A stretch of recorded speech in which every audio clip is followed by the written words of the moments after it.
चला मित्रांनो, आता बघा आपण रतनगड देवी इथं आलेला आहे। बाहेर एक अशी एक छोटी मूर्ती आहे आणि इथं मध्ये बघा एक आपली देवीची मूर्ती आहे। याचं बांधकाम बघा, मध्ये कलर असा दिलेला आहे हळदीसारखा।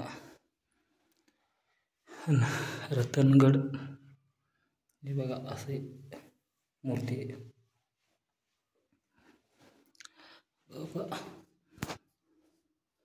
बघा मूर्ती किती छान आहे। महाराज वगैरे तर आहेत मग बघा, आता आपण दर्शन घेतोय।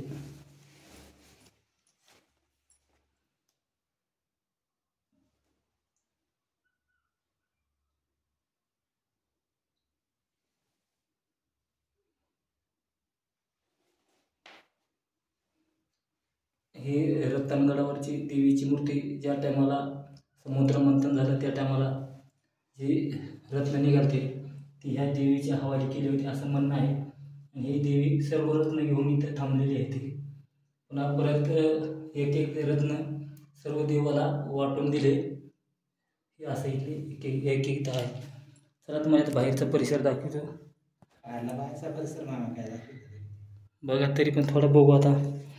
चला आता बाहेर फेरफटक्याला जायचंय।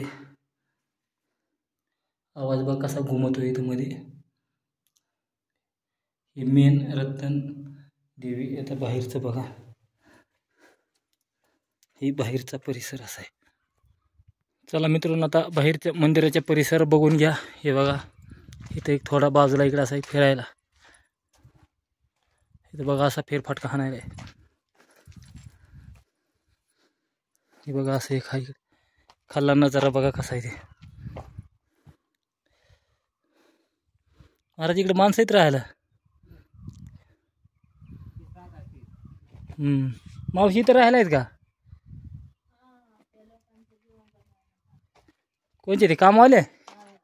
हां हां हां, इथं बघा, इथं झोप, इथं गुहा आहे का? बघा मित्रांनो, मंदिराच्या बाजूला इथे एक दोन गुहा आहेत। इथं काही कॅम्प लावून लोक राहते, तर कोणी आले तर आपलं राहायची पण इथं काही अडचण नाही। असं कॅम्प लावून राहू शकता तुम्ही लय उशीर झाला तर। हे बघा इथे एकदम मस्त असं वातावरण आहे। पाणी प्यायला इथलंच घेतात का? बघा इथे ही राहायला आहे तिथं माणसं। प्यायला पाणी कुठून आणताय? तिकडे आहे का? बघा इथं प्यायला पाणी पण जवळ आहे। इथं बघा हे असा इथला परिसर, म्हणजे इथं काम चालू आहे ते त्यांचं कॅम्प आहे इथं लागलेला। हे गोवा आहे त्यांचे। हे बघा असे वट वाघळ आहेत का मध्ये? आता ते चावायचे। बघा हे अशा गुहा आहेत, मग गुहा आहेत मध्ये कॅम्प लावून। बघा असं आहे नजारा आहे। जेवढा होईल तेवढे व्हिडिओ शेअर करा, लाईक करा, घरी पण राम राम।